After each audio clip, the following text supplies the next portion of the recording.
చాలా మంది సినిమాల్లో కూడా చూస్తాం. భక్తి పురాణాల్లో కూడా చూస్తాం.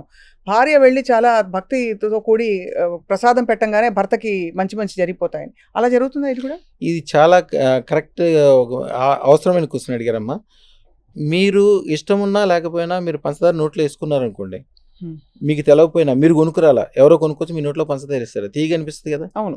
సేమ్ అంతే. అదృష్టరత్నం మీకోసం చాలా మంది నోయిడాలో వాళ్ళ దగ్గర మొన్న ఒక ఆయన 72 రత్నాలు ఒక్కడే ఆర్డర్ ఇచ్చాడు.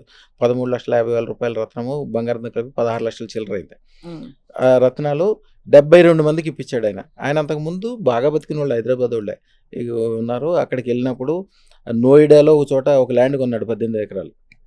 అది ఒక ఏరియాకి దగ్గరలో ఉంటుంది. అది గవర్నమెంట్ స్వాధీనం చేసేసుకుంది. స్వాధీనం చేసుకుని చుట్టూతో కంచేసి వదిలేసింది. మన దగ్గర అదృష్టరత్నం పెట్టుకున్నాక ఎన్నో తరాల నుంచి నడుస్తున్న కేసు మన తేలిపోయింది. అది ఈవేళ అది అప్పుడు ఊరి చివర, ఇప్పుడు సెంటర్. వందల వేల కోట్ల దాని ఆస్తి, దాని ఖరీదు. ఏమాత్రం శ్రమ లేకుండా ఇవ్వటమే కాకుండా ఇన్ని రోజుల పాటు గవర్నమెంట్ నువ్వు దగ్గర ఉంచుకున్నందుకు గవర్నమెంట్ నువ్వు కూడా పెనాల్టీ కట్టమని గవర్నమెంట్ కూడా పెనాల్టీ ఇస్తుంది కోర్టు.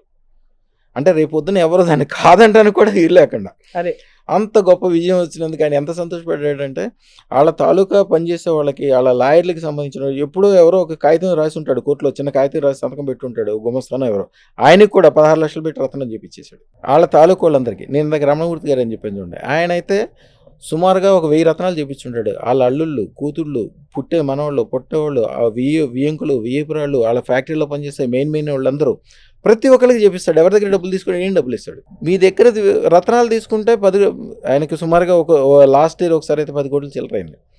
మీ దగ్గర ఎంత ఖర్చు పెడితే దానికి నాకు 100 రెట్లు 1000 రెట్లు వస్తుంది. నాకు మొదటి నుంచి అదొక సెంటిమెంట్. అందరికి ఇప్పించడానికి అదొక కారణం. అందరూ బాగుపడతారు కాబట్టి, పెట్టుకున్న వాళ్ళందరూ బాగుపడతారు కాబట్టి, ఆ పుణ్యం నాకు కూడా వస్తుంది కాబట్టి. యాక్చువల్గా వేరే వాళ్ళకి మీరు అదృష్టరత్నం పెట్టించినా, వాళ్ళు పెట్టడానికి మీకు అనుకూలం చేసినా, వాళ్ళకి ఏదైనా అడ్రస్ చెప్పడం కానీ, బస్సు ఎక్కించడం కానీ, ఆ టయానికి వాళ్ళు డబ్బులు లేకపోతే డబ్బులు ఇచ్చి పంపించడం కానీ చేస్తే పుణ్యకార్యం చేస్తున్నారు. అంతే కదా. పుణ్యకార్యం చేస్తున్నప్పుడు మీకు కూడా ఆటోమేటిక్గా వస్తుంది.